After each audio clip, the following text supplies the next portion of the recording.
On the morning of June 20, 2001, Andrea Yates drowned her 5 children in the family's bathtub. Then she called 911 and waited for the police to arrive. But her crime and the court proceedings that would follow spurred a reckoning with women's mental health issues and the justice system in the United States. Welcome or welcome back. Join our family in exploring some of the most twisted true crime cases. As always, don't forget to give the video a thumbs up and subscribe. Now, let's get into it. Before Andrea Yates became the woman who drowned her kids, she had struggled with mental health problems all her life. As a teenager, she suffered from bulimia and suicidal ideations. And as an adult, she was diagnosed with depression, delusional thinking, and schizophrenia.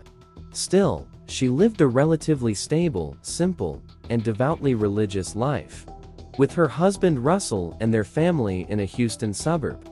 But by 2001, Andrea Yates was convinced that she and her children were destined for hell.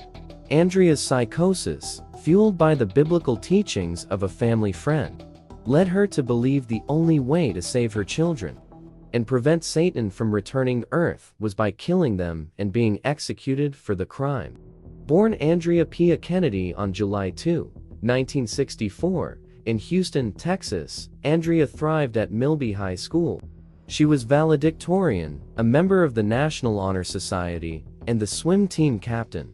Andrea Yates forged ahead and graduated from the University of Texas School of Nursing in 1986. She met Russell Yates while working as a registered nurse in 1989.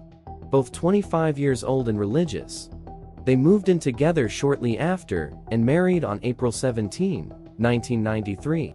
The couple vowed to have as many children as nature would allow. Over the next 7 years, they had 4 boys and 1 girl, each named after a biblical figure: Noah, born in 1994, followed by John, Paul, Luke, and Mary, who was born in 2000. But with every birth seemed to come another severe bout of postpartum depression.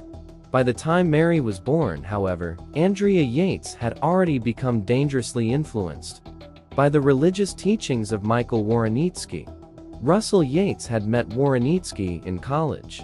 Woronitsky was an unaffiliated cleric who preached a zealous form of righteousness that could only come from the immediate family living austerely. By 1997, the Yates family lived in close quarters in a camper van purchased from Woronitsky, and Andrea began homeschooling her children in the 38-foot mobile home. But she was also suffering increasingly severe bouts of postpartum depression. In 1999, with the birth of Luke, she was prescribed trazodone for treatment. Then, on June 17 of that year, Andrea intentionally overdosed on the antidepressant, leaving her in a coma for 10 days. On July 20, after she was released from the hospital, Russell found her holding a knife to her throat, pleading to die. Andrea was convinced, as she had heard Woronitsky preach, that women derived from sin and that hellbound mothers would see their children burn in hell. Under subsequent observation, Dr. Eileen Starbrank said she found Yates among the 5 sickest patients she ever had. Prescribed the antipsychotic Haldol, which appeared to improve Yates's condition. Andrea seemed to improve. She was exercising again and resumed a stable homeschooling schedule. Because of her depression, psychiatrists urged Andrea Yates not to have any more children, but the family disregarded that advice. Andrea gave birth to Mary on November 30, 2000. By that point, the family had bought a modest house in Clear Lake, Texas. She was hospitalized several times during this period, but the stays only resulted in unenforceable recommendations for psychological evaluation. On June 3, 2001, Yates stopped taking Haldol. Less than 3 weeks later, on the morning of June 20, 2001, Russell Yates left for work around 8:30 a.m. He had plans for his mother to take over parenting duties from Andrea an hour later. Tragically, it had already been too late. After saying goodbye to Russell, Andrea Yates prepared cereal for her 4 eldest boys. Then she took 6-month-old Mary to the bathtub, which she had filled with 9 inches of cold water, and drowned her, leaving her body floating in the tub. Then she returned to the kitchen, and beginning with the next youngest, systematically killed the rest, with Mary still visible, in order of age, and laid their bodies on the bed. Noah, the eldest, tried to run when he saw his lifeless sister, but Andrea caught him too. After leaving Noah in the tub and placing Mary on the bed, Yates called the police. Then she called Russell and told him to come home. After police arrested Andrea Yates, she told psychiatrist Dr. Philip Resnick that her children would not grow up to be righteous. She believed killing them before they turned sinful had saved them from hell, and that only her own execution for killing them would defeat Satan on earth. Andrea Yates immediately confessed that she was the woman who drowned her kids and explained that she waited for her husband to leave before committing them. She had even locked the family dog in the kennel that morning to prevent interference. George Parnham, a lawyer hired by a family friend, took up her defense.